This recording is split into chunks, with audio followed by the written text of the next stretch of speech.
Hi students, my name is Arif Malik and you are watching my channel Arif Biology.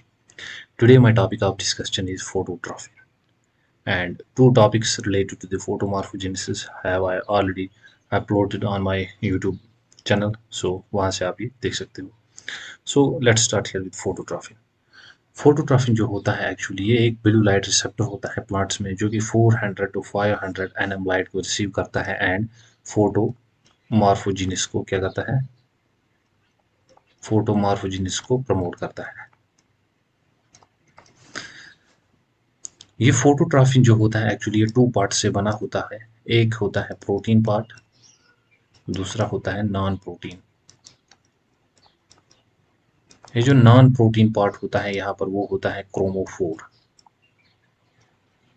ठीक है ना.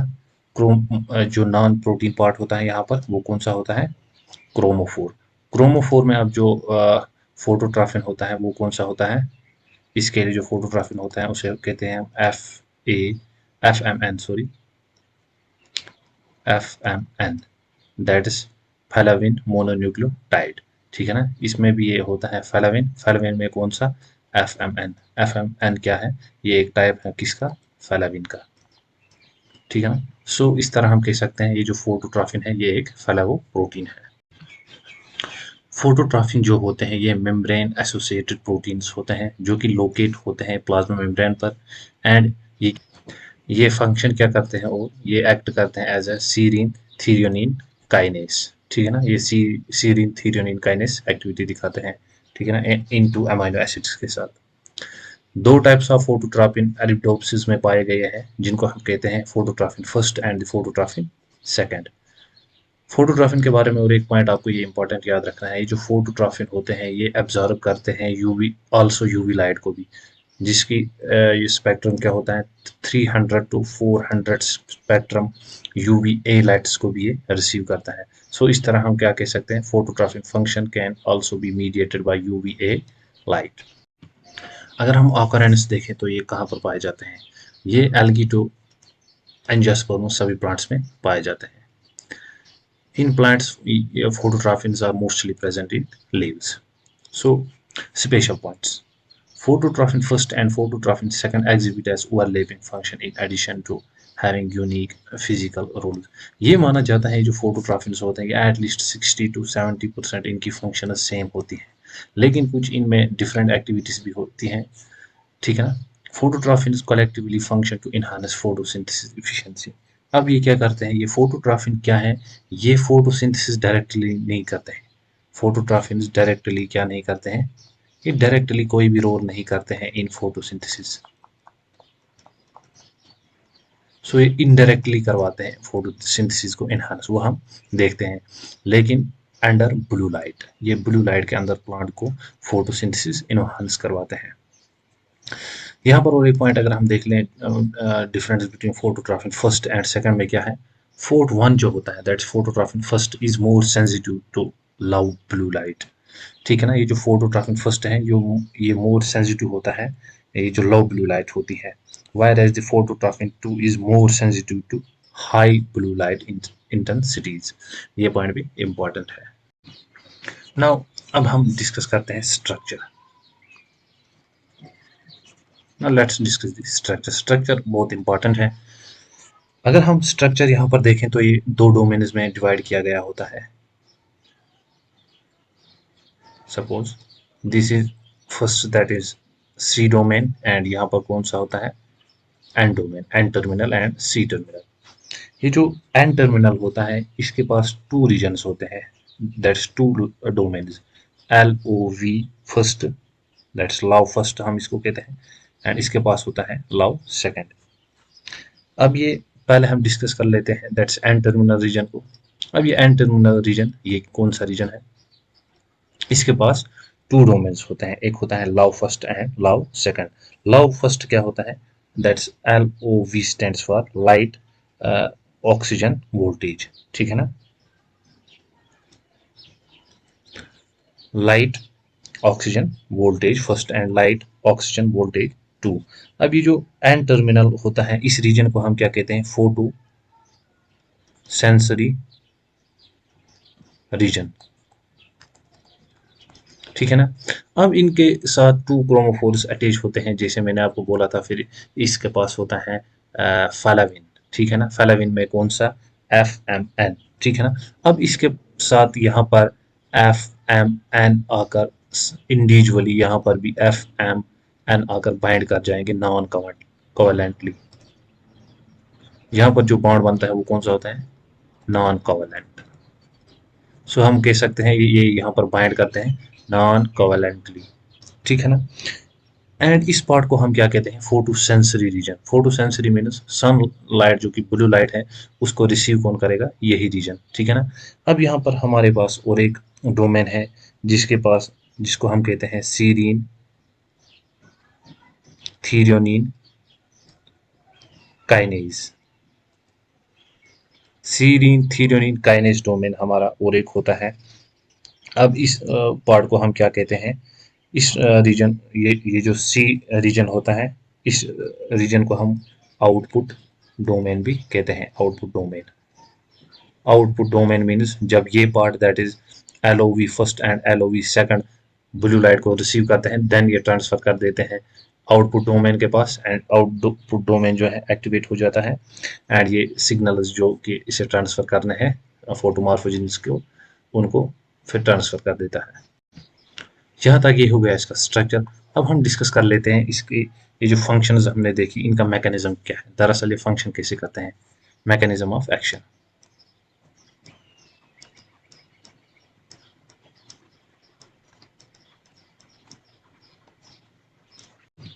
यहाँ पर अगर हम मैकेनिज्म देखें तो पहले मैं स्ट्रक्चर ड्रॉ कर लेता हूँ।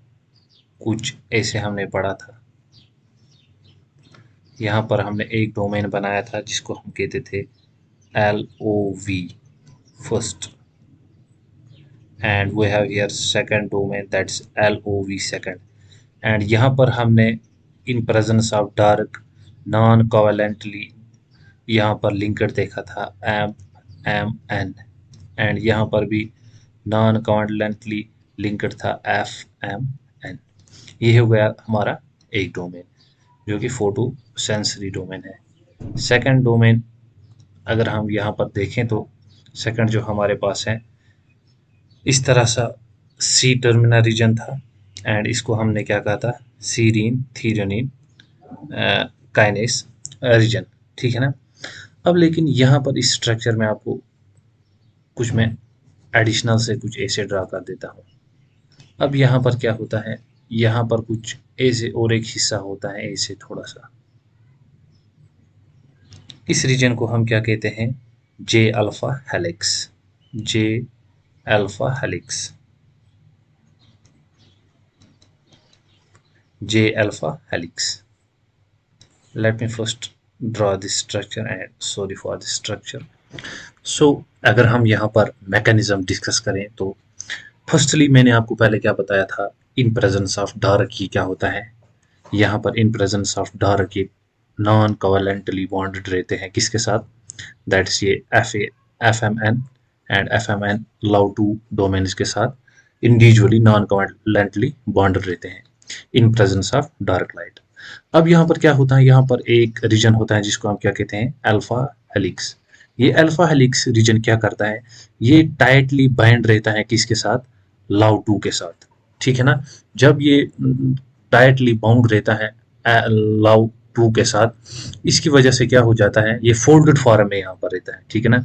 लव टू के साथ ये इसे फोल्डेड फॉर्म में रहता है, एंड लव टू फर्दर क्या करता है, ये टाइटली बॉन्ड रहता है सीरीन थ्रियोनिन काइनेस एक्टिविटी जो डोमेन करता है इसके साथ बॉन्ड रहता है। इसकी वजह से क्या होता है, इसकी जो फॉस्फोराइलेट एक्टिविटी होती है ये सप्रेस रहती है। क्या रहती है, ये सप्रेस रहती है, ये फंक्शन इसे नहीं होने देता है। ये कब रहता है, इन presence of dark, and in presence of dark हमने क्या देखा, यहाँ पर ये FMN इनके साथ नॉन कोवेलेंटली बॉन्ड रहते हैं।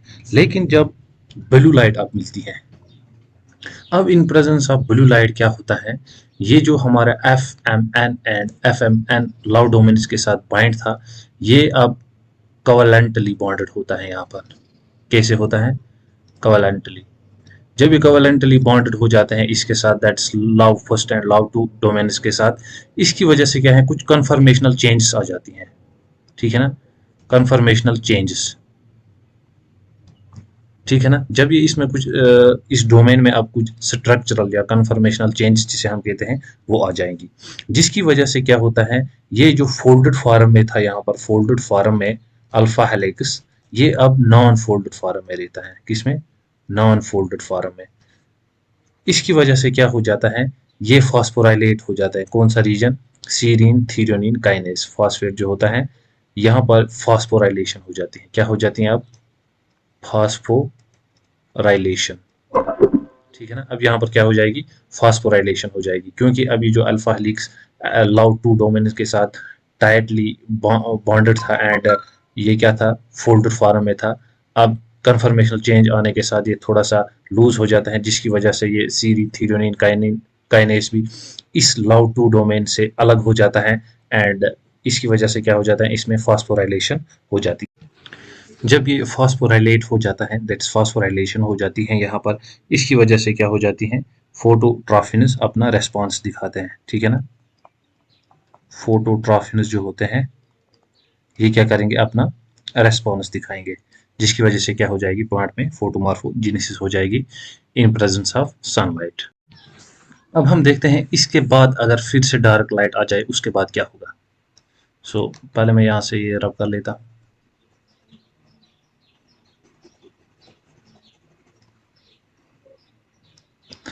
अगर फिर यहाँ पर लाइट के बाद, ब्लू लाइट के बाद यहाँ पर फिर से डार्क लाइट आ जाए, ठीक है ना, क्या आ जाए, डार्क लाइट, डार्क लाइट, इसमें फिर क्या होगा, अब क्या होता है, यहाँ पर एक प्रोटीन होता है, ठीक है ना, जिसको हम क्या कहते हैं, 2A protein phosphatase,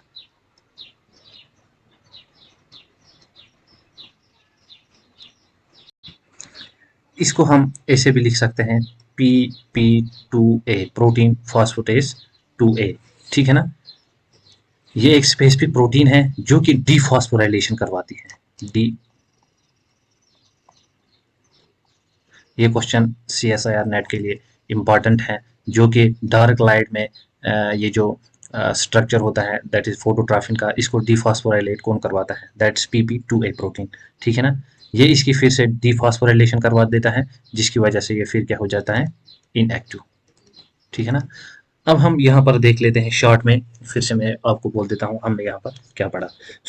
in dark FMN molecule are non covalently bonded to love domains, love first and love second, and inhibits the activity of kinase domains, ठीक है ना।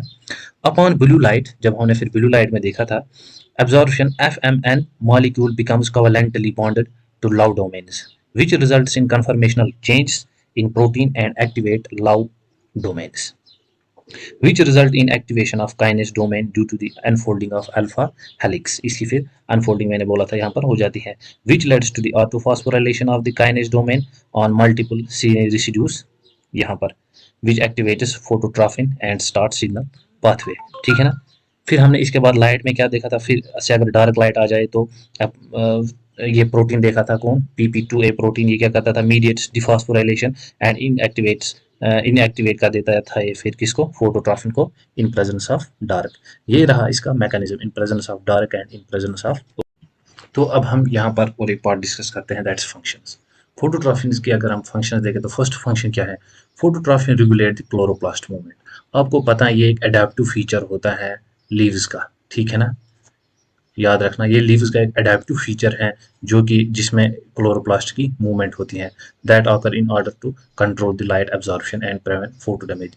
ये क्लोरोप्लास्ट की मूवमेंट क्यों लीव्स में होती रहती है, ये इसलिए होती रहती है ताकि जब कभी लाइट हाई इंटेंसिटी में होती है उस वक्त प्लांट को क्या है, अपने लीव्स को क्लोरोप्लास्ट डैमेज से बचाना है, फोटो डैमेज से बचाना है, या कभी लो लाइट होती है फिर लो लाइट को ऐसे रेस्पॉन्स करना है कि प्लांट के लिए बेनिफिशियल हो, उन केसेस में ये हेल्प इसे कौन करता है, दैट इज फोटोट्रॉफिन, ठीक है ना।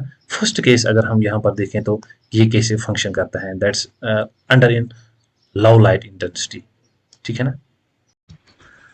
तो अंडर लव लाइट इंटेंसिटी क्या होता है, When incident radiations are weak, low chloroplast move at the upper and the lower surfaces of the mesophyll cells to maximize the light absorption, called the accumulation response.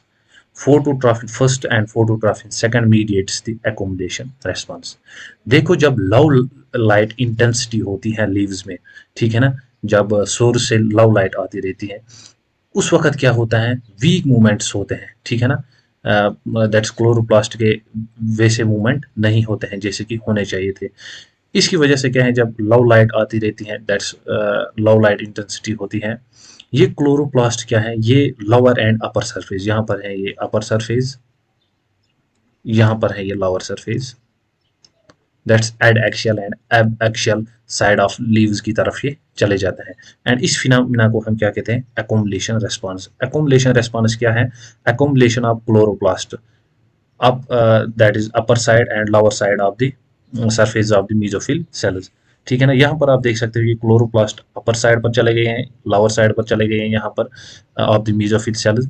इसकी वजह से इनने क्या किया है, ये मैक्सिमम करते हैं अपनी एब्जॉर्प्शन को, ठीक है ना, ये सनलाइट एब्जॉर्प्शन इसकी वजह से क्या हो जाती है, मैक्सिमम हो जाती है। एंड ये एक्युमुलेशन रेस्पॉन्स किसकी वजह से होता है, फोटोट्रॉफिन फर्स्ट एंड फोटोट्रॉफिन सेकंड। अब जब हाईलाइट इंटेंसिटी हो, when there is highlight intensity, so what happens during highlight intensity? Under highlight intensity, chloroplasts move towards the cell surface that parallel to the incident light. यहाँ से अगर incident light आ रही है, chloroplast इसके parallel sides पे चले जाएंगे। यहाँ पर आप देख सकते हो, यहाँ पर एक साइड पे चले गई है लेफ्ट साइड में एंड यहाँ पर राइट साइड में। सो ये पैरेलल चले हो जाती हैं इंसिडेंट लाइट जो आ रही होती है, ठीक है ना। इसकी वजह से क्या हो जाती है, जब लाइट हाई इंटेंसिटी में रहती है, अब इसको फोटो डैमेज से बचना है, ए से जब ये पैरेलल साइड्स पे चले जाते हैं ये क्लोरोप्लास्ट, इसी वजह से मिनिमाइज हो जाती है लाइट एब्जॉर्प्शन, हैंस ये फोटो डैमेज से बचे रहते हैं लीव्स। इस रेस्पॉन्स को हम क्या कहते हैं, अवॉइडेंस रेस्पॉन्स। अवॉइडेंस रेस्पॉन्स सिर्फ हम किसकी वजह से करवा सकते हैं, दैट्स फोटोट्रॉफिन 2। सो इंपॉर्टेंट क्वेश्चन है ये, आस्क्ड क्वेश्चन है, फोटोट्रॉफिन 2 ही सिर्फ है जो कि अवॉइडेंस रेस्पॉन्स या हम कह सकते हैं हाईलाइट इंटेंसिटी में वर्क करता है। लेकिन हमने ये भी कहा था फोटोट्रॉफिन फर्स्ट जो है वो अंडर लो लाइट इंटेंसिटी में फंक्शन करता है, and on the other hand phototropin 2 function is both in low and high light intensity. Case 3 अगर हम यहाँ पर देखें, ड्यूरिंग द डार्क टाइम, जब डार्क टाइम अब होता है या नाइट टाइम, इसकी वजह से क्या हो जाता है, ये फोटोट्रॉफिन 2 जो है ये क्लोरोप्लास्ट मूवमेंट करवा देता है lower surface of the mesophyll cells. यहाँ पर आप देख सकते हो, इसको हम क्या कहते हैं, डार्क पोजिशनिंग, ठीक है ना। ये भी किसकी वजह से होती है, फोटोट्रॉफिन 2 की वजह से, ठीक है ना। डार्क में क्या हो जाते हैं, क्लोरोप्लास्ट लोअर सरफेस की तरफ एक्युमुलेट हो जाते हैं ऑफ द मेसोफिल सेल्स, इसकी वजह से क्या हो जाता है, डार्क पोजिशनिंग रेस्पॉन्स हम इसको कहते हैं, ये होता है फोटोट्रॉफिन 2 की वजह से।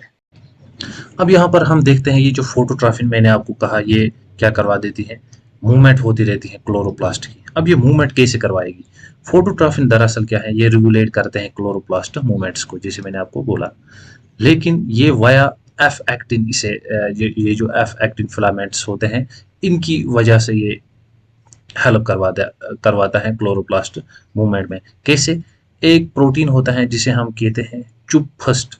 चुप फर्स्ट क्या होता है, क्लोरोप्लास्ट अनयूजुअल पोजिशनिंग फर्स्ट, ये बाइंड कर जाता है किसके साथ, जाके फोटोट्रॉफिन के साथ। जब ये यहाँ पर फोटोट्रॉफिन के साथ बाइंड कर जाता है, अब फोटोट्रॉफिन फिर जाके एक्टिवेट किसको करवा देता है, that's F actin binding protein को। जब ये F actin binding protein activate हो जाता है, ये फर्दर क्या करवा देता है, ये क्लोरोप्लास्ट की मूवमेंट्स करवा देता है। सो हम कह सकते हैं chup first is localized in the chloroplast envelope and function in chloroplast movement via F actin, ठीक है ना। एफ एक्टिन के थ्रू ये होता है। चुप प्रोटीन जो है ये फोटोट्रॉफिन को एक्टिवेट कर देगा, जो कि फिर एफ एक्टिन को के रेस्पॉन्स को इन्हांस कर देगा, जिसकी वजह से ये मूवमेंट्स होंगे। और एक फंक्शन अगर हम यहाँ पर देखें, बोथ फोटोट्रॉफिन फर्स्ट एंड सेकंड ये क्या करते हैं, ये फोटो पीरियडिज्म, ये सॉरी फोटोट्रॉपिज्म में हेल्प करते हैं, जिसे हम कहते हैं bending of plant towards the blue light. और ये क्या करवा देते हैं, ये स्टोमेटल ओपनिंग्स जो होती हैं अंडर ब्लू लाइट, इसको भी यही मीडिएट करते हैं। Now let's discuss the mutation cases. अगर म्यूटेशन हो जाए, दैट्स ये जो हमने फोर्ट 1 एंड फोर्ट 2 पढ़े, इनमें अगर म्यूटेशंस हो जाएं, इनकी वजह से क्या होगा। सो अगर म्यूटेशन हो जाए फोर्ट 1 में, तो इसकी वजह से क्या हो जाएगा, lack phototropism response in low intensity, low blue light intensities, but retain phototropic response at higher light intensities. It's in case of mutation in phototrophin first, and if there is mutation in phototrophin second, it leads to the phototropism response at higher light intensity, but retain phototropic response at lower light intensities. It is when there is mutation in phototropism second. And if there is mutation in both, that's phototrophin first and phototrophin second, what happens during this case? Double mutants ले phototropism response, इसकी वजह से क्या हो जाएगा, phototropism response जो है वो ओवरऑल लैक हो जाएगा। ठीक है ना। अब हम केस सेकंड में देखते हैं फोटोट्रॉपिन्स जो है ये स्टोमेटा पर इसका क्या इफेक्ट पड़ेगा अगर म्यूटेशन हो।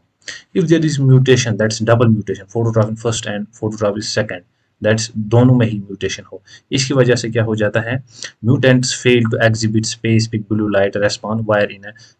ठीक है ना। ये स्पेसिफिक लाइट रेस्पॉन्स जो है मीन्स यहाँ पर स्टोमेटा ओपनिंग्स जो है वो नहीं होगी अगर दोनों में ही म्यूटेशन हो। बट अगर यहाँ पर फोटोट्रॉपिन फर्स्ट और फोटोट्रॉपिन सेकंड में, दैट इज सिंगल म्यूटेशन की मैं बात कर रहा हूँ, अगर यहाँ पर सिंगल है, दैट्स या फोटोट्रॉपिन फर्स्ट में या फोटोट्रॉपिन सेकंड में, इसकी वजह से कुछ स्लाइटली इफेक्ट होगा, उतना ज़्यादा इफेक्ट नहीं पड़ेगा। लेकिन अगर दोनों में ही म्यूटेशन है, इसकी वजह से क्लोरोप्लास्ट ये जो स्टोमेटा है इनकी ओपनिंग्स नहीं होगी। अब हम लास्ट केस डिस्कस करते हैं म्यूटेशंस का।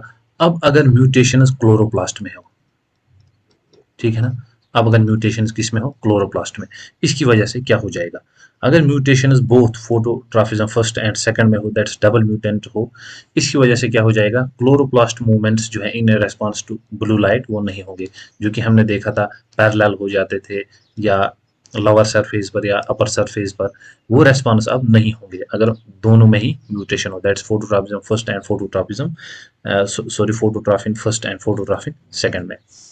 अब अगर म्यूटेशन हो फोटोट्रॉपिन सेकंड में, इसकी वजह से क्या होगा, म्यूटेंट फोटोट्रॉपिन सेकंड क्या करेगा, ये जो अवॉइडेंस रिस्पॉन्स हमने देखा था, ठीक है ना, in response to high light intensity, अब ये नहीं करवाएगा। अवॉइडेंस रिस्पॉन्स में हमने क्या देखा था, अवॉइडेंस रिस्पॉन्स में ये जो हमने ऐसे देखे थे, क्लोरोप्लास्ट जो मेसोफिल सेल्स में थे वो पैरेलल हो जाते थे एक दूसरे को। ठीक है ना। अब जब फोटोट्रॉपिन सेकंड में म्यूटेशन हो, हाईलाइट इंटेंसिटी पड़ेगी, वो डायरेक्ट क्लोरोप्लास्ट पे पड़ेगी।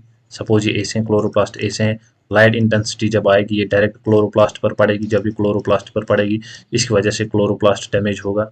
ठीक है ना। एंड डीएनए डैमेज होगा, एक्स्ट्रा थिंग्स हो जाएंगी, जिसकी वजह से प्लांट ओवरऑल रेस्पॉन्स है वो नहीं दिखा सकेगा। And this was whole about the photomorphogenesis.